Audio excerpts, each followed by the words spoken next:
It's 1932 in the Delta of New Orleans, and two brothers, Smoke and Stack, twin brothers, have come down from Chicago with money and suits and all the liquor you can drink to open up a juke joint and an old sawmill. They got to go around and round up all their friends, right? They need somebody to make the catfish. They need some booze. They definitely got to have people serving. We need gambling, and we need dancing, and we need music, which is why they reach out to Preacher Boy, named Sammy, actually, son of the local preacher, and their cousin, played by Miles Caton, newcomer, to come out and play guitar for him and do some singing. Also get Delroy Lindo over to play some piano and some harmonica. Everybody gets together. The night is young. The music comes up. Things get happening, and then three people show up outside and want to come in. And these people are not normal. They are not good. They are, in fact, vampires of a supernatural order who are looking to eat every single person in this juke joint. And suddenly, Ryan Coogler's Sinners becomes a survive the night picture right out of Robert Rodriguez's From Dusk Till Dawn. This movie rocks, man. It's a lot of fun. It's oozing with style. Michael B. Jordan's excellent. I'm very excited to talk about it. Andy, what'd you think of Sinners? So I was pretty excited to go see this, and I figured it'd be a fun vampire thing with maybe some social commentary because it's Ryan Coogler, and I was absolutely blown away by this movie.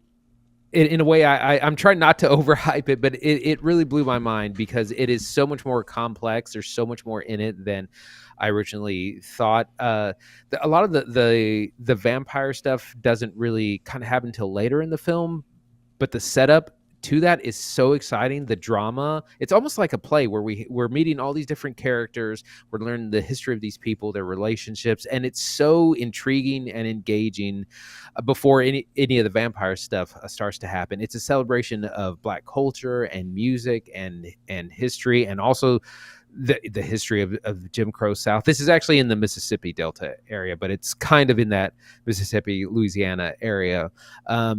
Really surprised because it is amazing in some things. There are some scenes in here that are going to be going down as I think this is an instant classic. So I have huge things to say about this.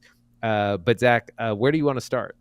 Well, let's start with kind of the hype. Let's start with how people got to talking about this movie, because this does not feel like a movie that traditionally would pull the kind of attention it has. I know it's got big word of mouth from Coogler and Michael B. Jordan. Like, I know it's had big visuals.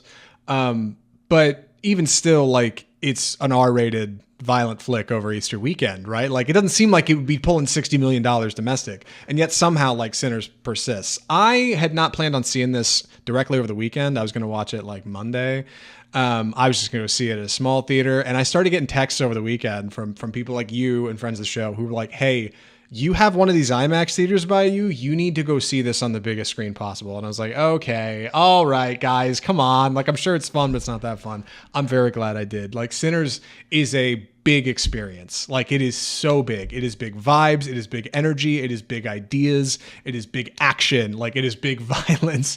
It's thrilling. It's chilling. Like, it manages to be kind of corny and funny. Like, it's just a good 2 hours at the movies. It is a fantastic get your popcorn, get your drink, get a friend, go hang out at the movies for a couple hours, which is like the kind of experience people need more. Like, God, I feel like people either see chaos in the Minecraft theater or like nobody walking into Companion, right? Sinners manages to land like right in the middle of this space. It is a film you want to go hang out in, you want to go spend time in.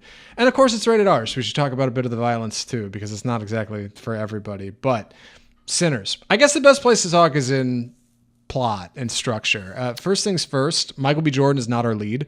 It seems like he would be our lead, one of them, right? But he kind of isn't. He's a bit more of our kind of hero character playing this dual characters of Smoke and Stack. Sammy, a preacher boy. He's kind of our lead. And at the beginning of our film, he has a great interaction with his father, the local preacher, who's like, son, you got to get away from all this devil stuff. Stop playing the music. You got to come to God. And he's like, Dad, I'm going to hit the party. See you tomorrow. It's fantastic. This immediate walk away from like the idealism of being a good and righteous person. Because when you see the title Sinners, you think, oh, it's probably about maybe the vampires, right? Or maybe it's the people at the party. No. Everyone's complicated here. Everyone's sinning in the movie Sinners. It's great. It's this feeling of like togetherness that brings you in and makes this a party. So one of the things I love, the first act is all set up, and it's set up for the start of this big opening of the juke joint. And our characters, Smoke and Stack, they split up and they go across town, and it's almost like a heist movie where you got to get the team together first. That's what they do. They go to the grocer to say, we need 100 pounds of catfish. We need signs. They go to someone else. We need you to cook. They go to someone else. We need a guy to watch the door. And they're kind of going all around town.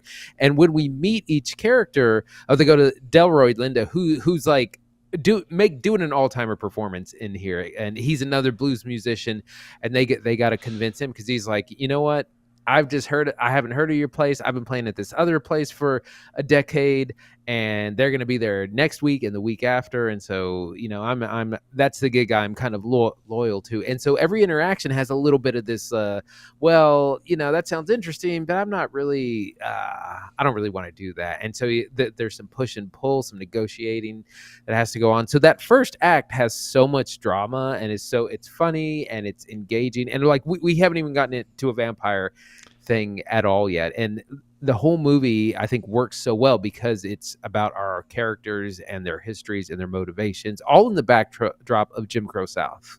Coogler does this great job of playing up anticipation, because while our crew is like assembling and we're getting everybody together for this big party, you're getting these brief, quick flashes of like insta violence over the night, really fast, like 1 or 2 frames and a couple of quick montages. They're finding the best people and getting everybody together. And as they come together, you know that like this is not going to work. They're telling you at the jump, things are going to go wrong in Sinners. That's part of the point. So this kind of cast of characters we're assembling, who are all multifaceted and have their own stories and come from their own places, like they give you people to root for. Like when this becomes a survive the night picture, you kind of care a little more because everybody has their own silhouette and has their own shape.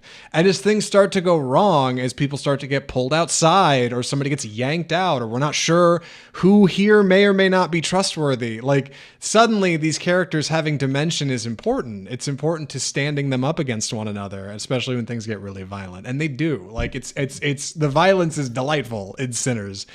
I don't want to say it's funny, but some of it is. A lot of it's edgy in a way because these characters are not just like generic running around blind demon rage zombie vampires. No, they're quite complicated. They have personalities and backstory and their own issues, which kind of intermingle a little bit with our characters, right? Because obviously in this juke joint, our characters are looking to get away from everybody else, right? Like we're here to be ourselves. We're here to have our own party. We're here to set our own pace and play by our own rules. And when outsiders come in and say, "Hey, we want to come inside," they're like, "No, that's not what we're doing. That's not what we're doing here tonight."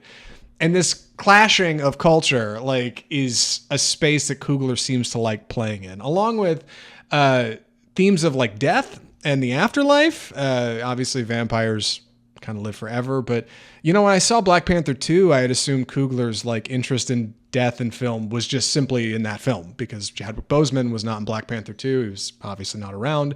And that's what that movie explores. Sinner spends even more time in that space and even has more to say about it, I think, in a way that I didn't expect. Like it's thoughtful and meaningful in a movie that otherwise would just be like a 2-hour monster flick.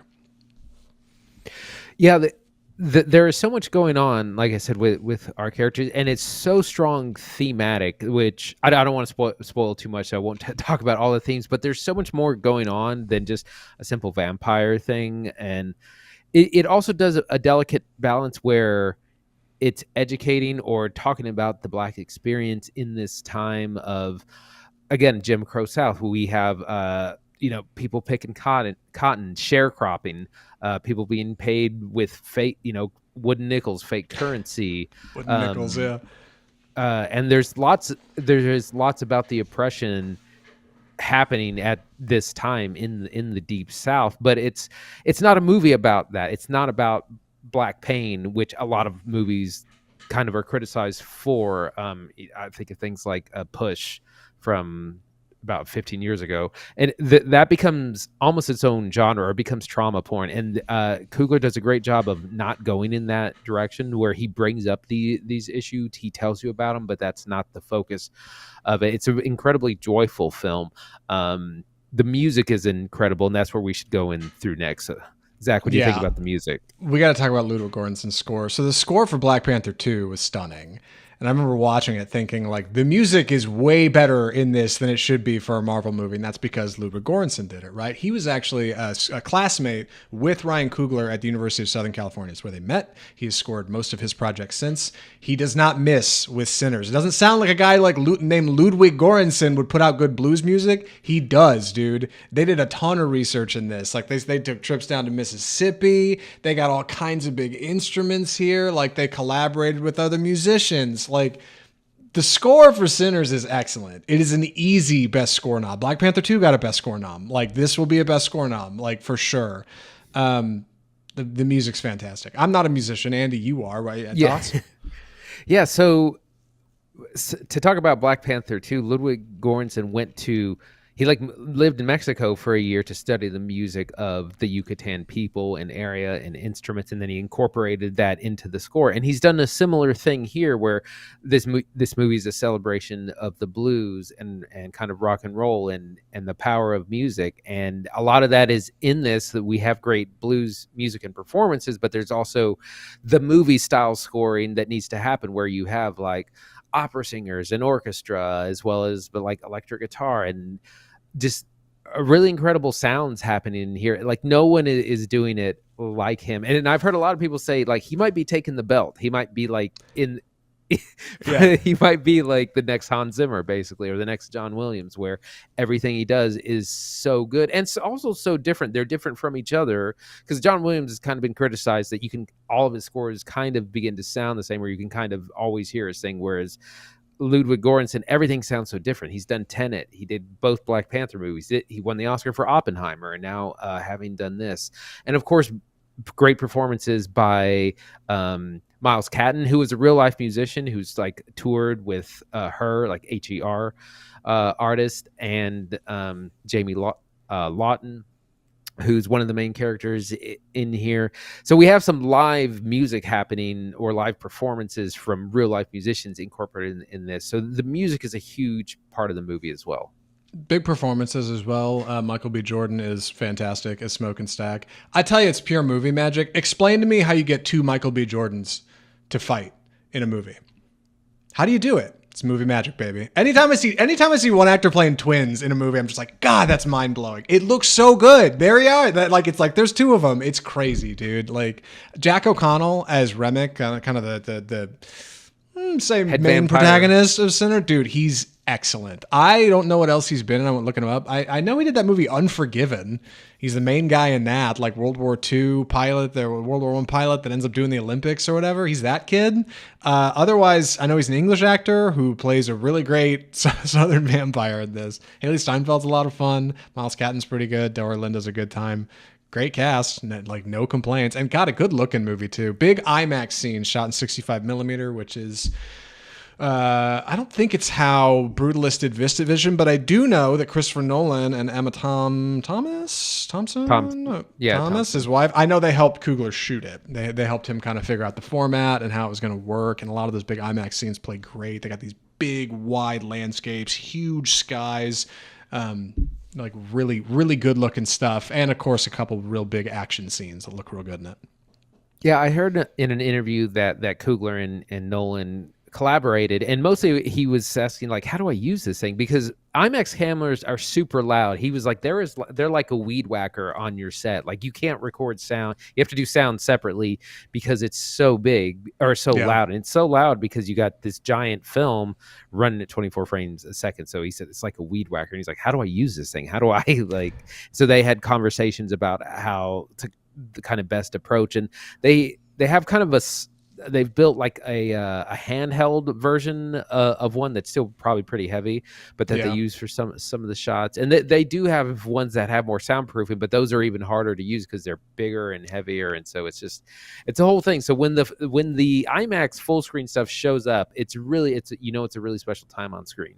Yeah, I almost added a story to the outline this week. Speaking of IMAX cameras and muffling sound, somebody got a look at a behind the scenes of a shot from Nolan's Odyssey set, and they have this new IMAX camera that's wrapped in this huge black like almost looks like a blimp or something, and it's like it's supposed to muffle sound a bunch just to try to knock it down. Whenever you watch Oppenheimer, remember, all that's ADR. None of that is live sound. It's crazy, dude. Like, I got movie magic. Like, you talk about the illusion of cinema. It's crazy. Anyway, Sinners is a great looking movie. It sounds great, looks great, moves big. I don't think we should say much more about it. I feel like we should probably wrap it up. I think we've gotten there. Andy, would you recommend Sinners? Absolutely. Run, don't walk to your nearest IMAX. I've actually seen this twice in IMAX. It was that good. Incredible performances from the whole cast: Michael B. Jordan, Hailee Steinfeld, Delroy Lindo, and more. Very interesting story. It doesn't go where you think it's going to go. It's not about the things you might think it's going to be about. It is so entertaining. Incredible music and score by Ludwig Göransson. Go out and see this as soon as possible. Same. Sinners rocks. Go see it on the biggest screen you can. Yeah, complicated themes for weird guys like Andy and I, man. I'm still picking it over. Like, what exactly did this mean? Why this character said this line in here? What was that about? It's good, man. It's good. It's complicated. It's fun. Very satisfying. Good action. It's a good time. Sinners rocks. Go see Sinners. It's one of the good ones. All right, go support new cinema. Don't go see IP movies all the time. Go see something new. Go check out Sinners. With that, we should move into our next segment. Bit of a different departure here from our normal film stuff. We teased this at the open. Andy, what are we talking about here?